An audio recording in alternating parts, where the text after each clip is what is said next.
상원에서는 러시아와 통상적인 무역 그리고 석유 수입을 중단하자라는 결의를 했습니다. 지금 화면에 보시는 것처럼 예가 100이고요. 네이가 제로, 100대 0, 만장일치죠. 보통 이제 그 만장일치 결의하는 방식이 따로 있는데요. 그냥 그 반대 없으면 만장일치로 처리하겠습니다. 이런 식으로 통과되는 경우들도 있는데 이건 정식으로 투표를 한 결과입니다. 정식으로 투표를 해서 100대 0. 이런 경우가 좀 드물죠. 러시아 및 벨라루스와 정상적인 무역 관계를 끝내기 위한 법안. 여기에 100대 0이 됐고요.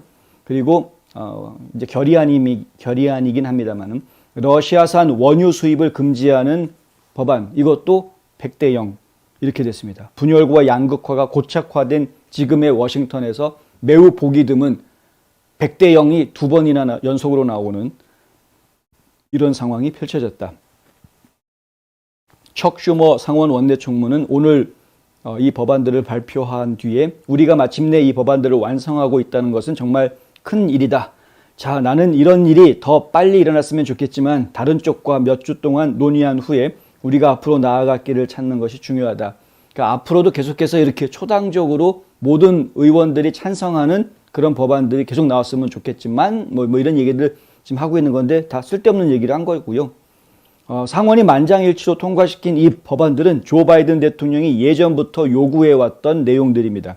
바이든은 3월에 석유 금지를 발표했는데 이제 상원의 지지를 받아서 성문화되었다라는 것이죠. 이제 그것에 오늘 투표의 의미가 있습니다. 그냥 대통령 혼자 말로 한 것이 아니라 의회가 지지한다라고 이제 아예 성문화, 레졸루션을 만든 거기 때문에요. 이제 딱 문구로 만들어서 탁 해놓은 것이니까. 이거 고치기 이제 쉽지가 않은 거죠. 바이든은 지난 3월 초 연설에서 미국과 러시아의 영구적 정상 무역 관계 지위를 취소하는 초당적 법안에 서명했고요. 러시아가 서방과의 거래를 더욱 어렵게 만들 것이라고 말했었습니다. 또 러시아와의 정상적인 무역 관계를 끝내려는 움직임은 미국뿐만이 아니라 캐나다, 프랑스, 독일, 이탈리아, 일본, 영국, 유럽연합과 협력해서 지금 이루어 나가고 있다라고도 말했습니다. 바이든은 푸틴은 대가를 치러야 한다. 그는 국제 평화와 안정의 토대를 위협하는 전쟁을 추구한 다음에 국제사회에 재정적 도움을 요청할 수 없는 거다.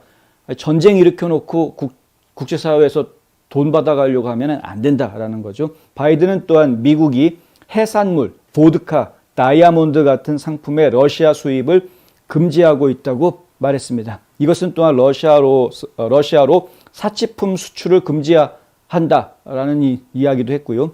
러시아 개인들의 제재 대상자 명단을 계속해서 지금 늘려나가고 있는 상황입니다. 러시아산 원유 수입을 금지하려는 노력은 3월 3일 조 만친 상원의원이 초당적인 의원 연합을 이끌고 바로 그렇게 할 수 있는 법안을 추진하면서 시작된 것입니다. 그동안 이제 중도파 의원으로 공화당 의원들한테서도 상당한 호감을 샀던 만친 의원이 이제 민주당과 공화당 의원들의 100% 동의를 다 받아내는 그런 상황을 이끌어낸 것이죠. 다만 만친 의원이 사실 러시아로부터 석유 수입 금지하자라는 얘기를 했을 때에는 석유 수입 금지하자 그게 하나가 다가 아니었고요. 한 가지 더 얘기했었습니다. 그게 무엇이냐면은 미국 내에서 석유 시출을 더 확대하자였습니다. 미국 내에서 석유, 특히 연방 토지에서의 석유 시출을 제한하고 있는 바이든 행정부가 그 정책을 좀 이제 끝내달라. 다시 연방 정부가 가지고 있는 토지에서 다시 시출을 추가로 더 할 수 있게끔 정책을 풀어달라. 제재를 풀어달라라는 것이 원래 조만친 의원이 했던 이야기입니다. 그런데 지금 통과가 된 거는 시출을 더 허락해주자 이게 통과가 된 게 아니고 러시아 석유를 수입을 금지한다만 통과가 지금 돼 있는 그런 상태다. 낸시 펠로시 하원 의장은 여러 차례 러시아 석유 금지를 지지한다고 밝혔지만 하지만 민주당이 지구 살리기 정책을 포기하지 않을 것이다. 다시 바꿔서 이야기하면은 기후변화 정책을 포기하지 않을 것이라고 이야기하면서 미국 시추 완화를 위한 만친 의원과 공화당 의원들의 노력을 거부해왔다 하는 것이죠.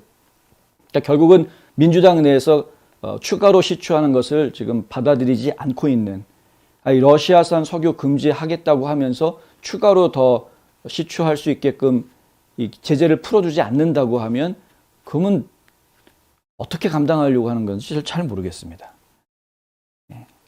소비자들 지금 이미 물가가 빠르게 상승하고 있는 그런 상황을 겪고 있습니다. 네. 이거를 지금 더 제재를 하게 되면 가격만 더 올라간다라는 우려를 피할 수가 없죠. 가격만 올라가면 그나마 뭐 좀 덜 먹거나 아니면은 뭐 좀 더 열심히 벌면 된다 치는데, 지금 저 유튜브에 타이거 S님이 아까 댓글에 얘기해 주신 것처럼 지금 식품 가격이 올라가거나 식품 생산이 줄어든다라는 것이 지금 문제입니다.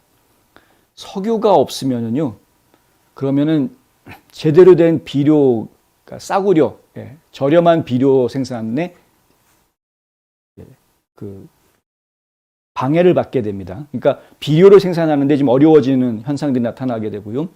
그리고 또 한 가지 이제 그 각종 해충들을 죽일 수 있는 여러 가지 이제 살충제들, 이런 것들도 석유 원료가 없으면은 그러면 역시 마찬가지로 좀 힘들어지는 그런 상황들이 됩니다. 그러니까 결국에 농작물 수확이 상당히 줄어들 수밖에 없는, 석유 공급이 원활하지 않으면 농작물 수확에도 영향이 간다. 가격이 올라가는 이유가 단순히 무슨 뭐 공산품 가격만 올라가는 이런 게 아니라 우리가 없어서는 안 되는 식품 가격도 올라갈 수밖에 없는데, 더 심각한 문제는 식품 생산이 줄어든다는 거죠. 생산 자체가 줄어들게 되는 겁니다. 이거 지난번에 저희가 한번 보도해 드린 적이 있었습니다.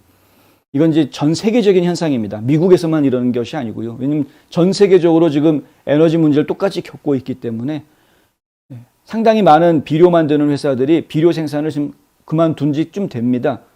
상당히 감축하거나 뭐 30-40% 이상 비료 생산을 감축하거나 아니면은 아예 그냥 생산하던 공장 문을 닫아놓거나 뭐 이런 곳들이 여러 군데 있다라는 보도를 저희가 해드렸고요.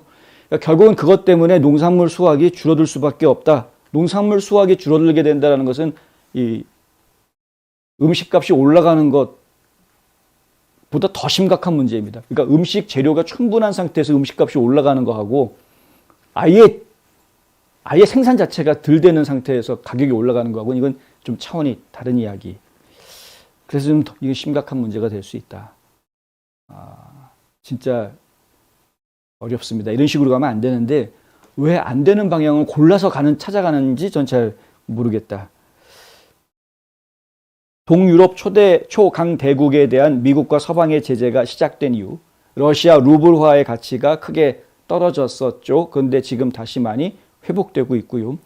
상원이 목요일 만장일치로 내린 결정은 러시아 지도자들이 기대했던 것보다 우크라이나로의 진출이 더디게 진행됨에 따라서 러시아 경제에 대한 부담을 가중시킬 것으로 기대된다라고 기사는 나와 있는데, 뭐 기대는 니들 맘대로 할 수 있겠으나 과연 효과가 있을까 염려가 된다.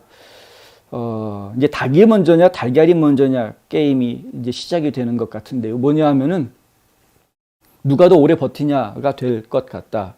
버티기 싸움으로 들어가는 상황이 돼버리는 겁니다. 전 세계에 있는 사람들이 이 전쟁이 장기화되면 전 세계 전체가 다 힘들어질 수밖에 없는 그런 상황인데, 과연 언제까지 버틸 수 있을까? 최후의 승자는 누가 될까? 상당히 좀 궁금해지는. 한 가지 이제 조심스럽게 저희가 말씀드리는 거는, 러시아 우크라이나 전쟁이 장기화되면서 반면에 지금 중국이 대만을 치려고 하는 이야기가 좀 주춤하고 있는 모습을 저희가 보고 있죠.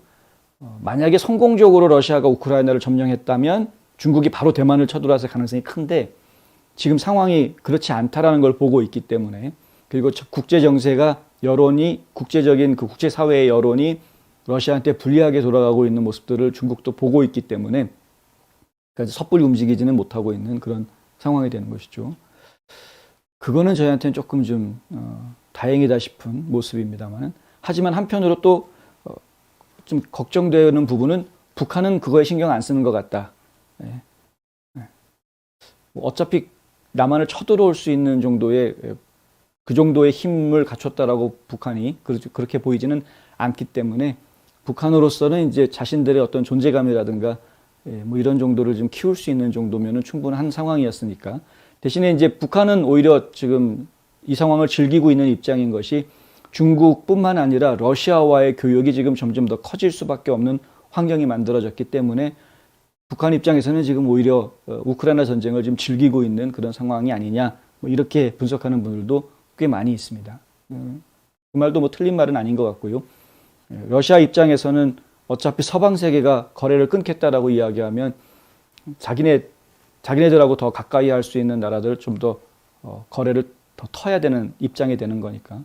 그래서 뭐 지금 북한 같은 경우에는 러시아의 관광을 더 유치하는, 그래서 북한 관광 상품을 러시아 쪽에다 지금 더 많이 집중적으로 팔기 위한 준비 작업들이 진행되고 있다, 뭐 이런 보도들이 나오고 있고요.